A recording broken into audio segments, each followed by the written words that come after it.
Welcome to Expert Opinion, the branding business forum where leaders share their views, insights, and experiences from the world of B2B branding. And now, here's your host. Hello, and welcome to Expert Opinion. I'm Ryan Rieches, and today's show is focused on refreshing a cybersecurity brand for national growth. Today's guest is Zadjmool, CEO of Tevora, a leading management consultancy focused on cybersecurity, risk, and compliance. For some background, as the world of cyber threats increase, Tevora has been at the forefront and has become very successful working with some of America's largest organizations. Yet to prepare the company for the next phase of growth and national expansion, Ray and his team reached out to BrandingBusiness to position the brand for the future, linking the brand strategy with the business strategy. So, if you're interested in how to take a good brand and turn it into a great brand, you might want to listen to the insights that Ray will share with us today. Ray, welcome to Expert Opinion. Thank you, Ryan. Thanks for having me. Yeah. Well, maybe we can begin by, I want you to share with our listeners and give them an overview of Tevora and why CEOs and executive boards should have cybersecurity at the top of their priority list. Oh, sure. Yeah, at Tevora, our mission is fairly simple, right? We're out to try to help enterprises meet their cybersecurity challenges, right? And so that we can help make the world a better place. And so with that said, right, our practice really goes above and beyond the tactical kind of activities that, one would expect in cybersecurity. And instead, we try to partner with our clients to create a strategy, one that not only is progressive and helps increase, their cybersecurity posture, but one that aligns to the business, frankly, and is something that is meaningful to them, is aligned to not only their objectives and goals, but really tailored to the kind of partnership I think that is required between cyber teams and the rest of the business to make something successful. So with that said, we've worked over the last 15 years to create a comprehensive set of practices and services that can partner with the business and really take them from start to finish in terms of strategy and road mapping, but also towards measurable outcomes like certifications and reduced risk structure and all that stuff. So, well, it's certainly a very important topic, and you pretty much read any periodical, business publication, newspaper, and you hear about the challenges with cybersecurity all the time. So, I think you're in a good space, my friend. Well, to talk a little bit about the process, as you know, and many of our listeners know as well, at BrandingBusiness, we like to build a brand from within. In other words, to bring forth all the great attributes that an organization has, prepare it for the future, align it with its vision, and yet it's also very important to utilize the power of research, specifically when hearing from the voice of the customer. There's tremendous value in that. And we got really strong information from your customers. In fact, they gave you a Net Promoter Score of 76, which is one of the highest we've ever seen. But maybe you can talk a little bit about the value that you at Tevora got out of the voice of the customer research we did. Yeah, absolutely. As we started heading down this idea of rebranding and partnering with BrandingBusiness, you guys were very keen on, like you said, building on a body of research for us, which for us it makes sense, but it's something that we hadn't been able to take time to do, throughout our last 15 years of consulting. And so it was really the first opportunity, I think, and it resonated with us to go out there and talk to the customers and have a third party do so. Right, I think worked well. Right, it was an activity in which it wasn't Tevora asking the questions, but it was a third party that in many ways, I think customers were a little more comfortable with and talking through the good, the bad, and the ugly. But in the end, it gave us a lot of insight. right? It helped us externalize sort of what the customer experience was, helped us to gain insight into what works well, and more importantly, too, what customers, what expectations they have, not just of us, but of any security company that they're trying to work with, and how we meet those expectations. So for us, it gave us a nice talking point to build our strategy as branding business coached us to, in terms of understanding the current brand is very important, as well as giving you the platform to which to think about the future brand, or the future of where you want to go, right? So knowing what you do well, and then knowing what customers expect, gives you a little bit of a runway here to fill that gap and say, okay, now I see sort of where our brand needs, what direction our brand needs to go, where we need to double down on, where we need to focus more efforts on, and where we frankly might need to put new thoughts to that we hadn't thought about before. So it worked out real well. Yeah, as I mentioned in the opening, you already had a lot of success, and it wasn't like we had to reposition the brand and try to change negative perceptions. There were already a lot of great perceptions out there. It was more or less packaging them together underneath what the customers and your clients felt where they had value, and how it also to differentiate from the competition. So we took all those great comments, your assets, your strengths, developed the brand pillars, developed the positioning statement, and then we developed that brand line. Go forward. We got your back. A message of assurance and credibility and confidence. We haven't talked in a while. How's that worked out for you? Has it resonated with customers and prospects?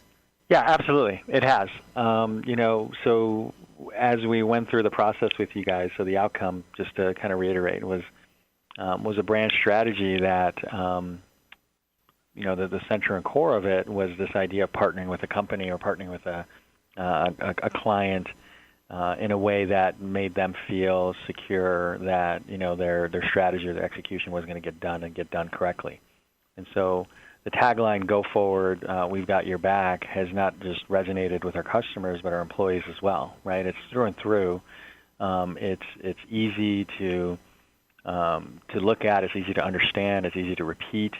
And it speaks to the core of what the experience was working with us, right? So I think, we can get caught up and say, look, we're cybersecurity. We focus on cybersecurity. It's all about our talent and all that stuff. But the reality is, at the end of it, consulting is more nuanced than that, right? Clients want to feel that their needs are being taken care of and that they've got that assurance. And I think we nailed it with a very simple message that works well on collateral. It works well in conversation. It works well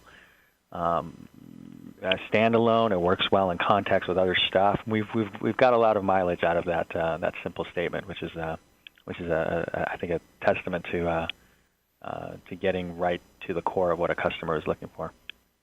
Good. I'm really glad you're getting good feedback, and I'm also glad you mentioned the importance of that internal audience and getting that alignment. So maybe we can transition and talk just a little bit about that in the sense of the process after we go through and understand where is the best opportunity for Tavor in the future, looking at your strengths, looking at what the trends are, look at what the audience is looking for, what we're doing different than the competition. It's perfect time to revisit what we call your guiding statements, a purpose, vision, mission, and values, and the ability to help retain and also to attract the best people in your industry. Because I'm sure in your industry, there's probably a challenge to find, you got a really competitive industry, I would imagine, and the challenge to find good people is an ongoing issue for you. So now with your purpose statement, as I think you mentioned earlier, to protect the world from cyber threats, that's a big idea. And I remember when we were going through this, the comments from your internal team was, well, we're not only just protecting our clients, but we're protecting ourselves because we're consumers out there, and we don't want to be attacked either. So the better that we can help our customers and help the infrastructure of our industry, the better off we all are. So maybe you can just talk a little bit about, because I know vision was an important topic of yours, and you wanted to make sure your vision was communicated and clarified and understood by your internal team. Maybe you can just talk a little bit about those guiding statements. Yeah, sure, absolutely. I mean, look, we're challenged, like I'm sure everybody else is, in terms of finding talent. And we're constantly out there trying to differentiate ourselves or create an environment in which we think that people will not only be successful in, but that they'll be attracted to, right? And so in so doing that, one of the things that we found over the years is that it's what people are looking for is they're really looking for transparency and communication from the top down that aligns with what their views of the world are, right? And takes them to where they ultimately want to be, which is to make an impact, right? To be able to work at a place that is fulfilling, not just on the monetary side, but also in terms of the moving the needle on things that are important to them. So for us, when we went through the process of branding business, what we really liked is that everything sort of built on itself, right? If you were to start with a statement like "Go forward, we got your back," that sort of lays the foundation for the pillars and the mission statement and the vision and the clarity. All those things that come out of it, right, start cascading to the point where you get to an alignment of not just what the executives are trying to accomplish or what the customers are looking for, but also to what the employees are offering, right? Everything kind of comes together and says, look, if we're able to do our job right and be transparent enough to get all that stuff down to every last person, then we can get in a position where we're empowering them to be able to make the right decisions in line with the company's culture and goals and objectives, and be empowered to make that impact that ultimately employees are looking for. So really, I think that is really what the net of it all is that employees feel empowered to be able to carry our message out and make that impact in their daily lives, whether it's their projects or it's their personal lives or on the professional side as well. Well, I know creating this alignment was very important to you, and you mentioned it right from the beginning, and I'm glad you were able to also understand and articulate the importance of that internal clarity and internal alignment, because if you get everybody now, basically singing out of the same hymnal, it can become very powerful. So I know when you launched the brand, we made sure that you already had it planned to launch it with your team, and you did an offsite, and you shared the process, and you shared all the brand attributes. And then another key component that I want to compliment you on was your desire to have a tangible deliverable. I remember you mentioned, I don't want this process to end up with a binder and a brand strategy that just, resides there. I want something like a brand book. And then we produced that. We produced a wonderful brand book that you were able to utilize with your entire team and gave everybody the book. And I see you now placed it on the website. So maybe you can just chat a little bit about that, because I know it was important to you, and hopefully it's worked well for you. Yeah, no, absolutely. I mean, the book was great. The book was great because, as you mentioned, the tangible thing that we can give to a new employee, right, helps to do a couple things, right? On one hand, it underscores the importance of the messaging, right? So giving a messaging and saying, hey, this is what we're about on a PowerPoint goes only so far. But being able to hand that to a new employee and say, hey, this is something tangible that you can look at and you can reinforce what we talked about today. Those all go a long way into making things real, right? And we talk about making things real as part of our desire to make everyone accountable, right? So if we have a desire to make every one of our employees feel empowered to be able to make an impact, with that comes an accountability expectation. And accountability, I think, is much easier to do when people feel that it is real, it is professional, and it's more than just an idea that somebody's talking about. I might forget tomorrow. Oh no, this is what we're putting our stake down. We're writing it. We're writing it down. We're giving it to people. We're reiterating it, and we're keeping a consistent messaging so that people can take that accountability to heart, and it can be a platform for their growth and their contribution to the company. Yeah, and I also wanted to quickly compliment you in the sense that you didn't just have this town hall meeting offsite, share the whole vision, all the key components of the brand, but yet I know you've communicated it consistently going forward. And in fact, at your offices, You have your purpose statement on one wall, vision on another, mission on another, values, and so everybody can see it. It's very clear, and you're consistent in terms of how you have been able to communicate the importance of these statements and get everybody aligned. I know you put that up maybe roughly around 6-9 months ago. How has that worked out for you in terms of, do you feel that people are able to grasp it and understand it, and then more importantly, live it? Yeah, no, I see the difference. I see the difference, especially when we start externalizing that messaging, right? Because that was ultimately the end goal. The end goal for us was, we're doing this brand rebranding strategy because we're now starting to create a national message, with offices on both coasts, and we needed cohesiveness. We needed, something that we can scale ultimately and reuse. And so what I've noticed is that as we start transitioning our activities externally, right, where, whether it's bringing salespeople on board or, doing a marketing push or digital marketing or events, that the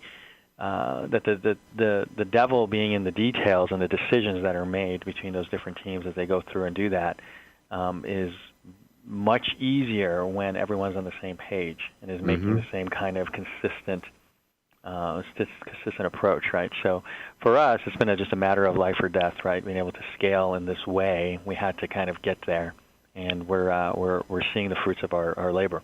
And back to what you were saying, that doesn't happen in any one activity, right? You have to do the brand strategy, you have to do the launch, you have to do the kickoff, you have to do the words on the wall, you have to do the brand book, you have to do the retraining, and you really have to kind of keep going back to keep it alive.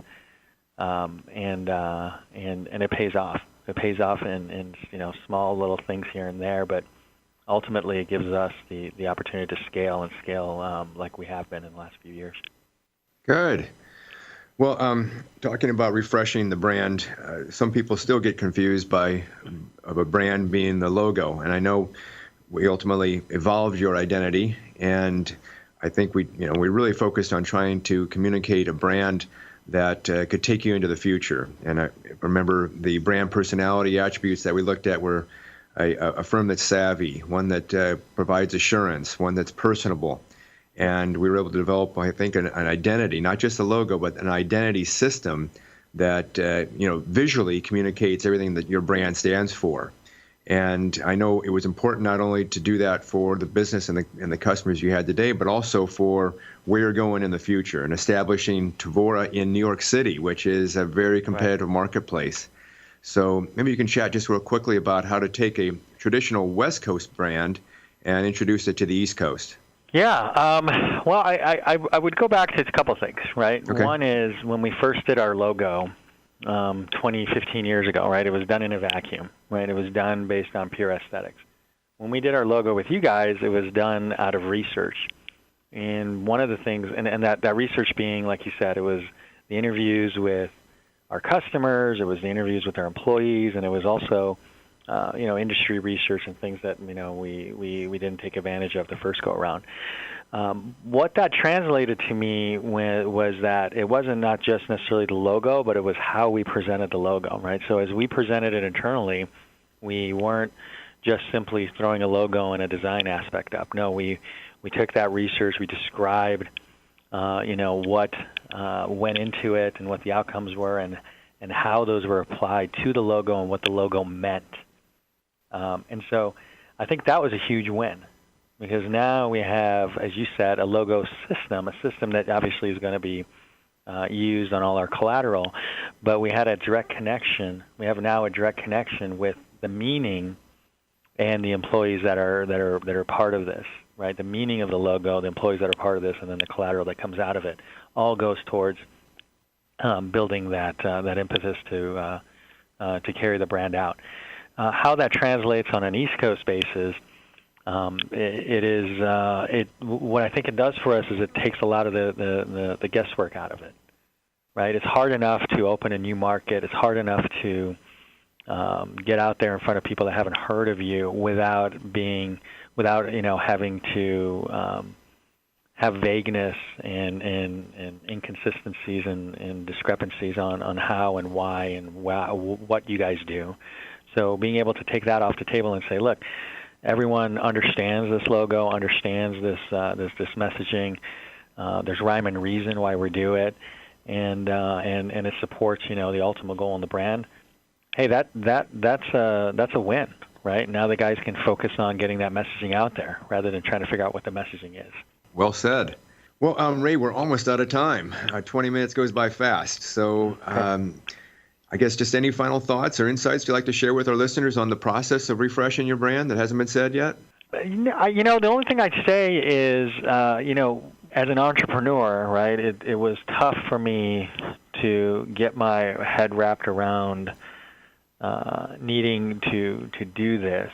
But I would, having done a brand refresh, I would by all means encourage everybody to at some point, is that if you're doing the same things you were doing 10 years ago, right, you're not going to have the right perspective to carry you forward. So going through a formal process, one that has a defined methodology, that has a track record of success, right, I would encourage everyone to do that at some point in their business, especially if they're trying to scale the business and take it to the next level. Well, Ray, thank you for your insights. I think other listeners who have gone through or are considering refreshing their brand can learn a lot from the insights that you just shared. So thank you for your time today, and I think we'll wrap it up from here. So that concludes our show for today. This is Ryan Rieches, and we've been listening to another edition of Expert Opinion, a branding business forum where thought leaders share their point of view.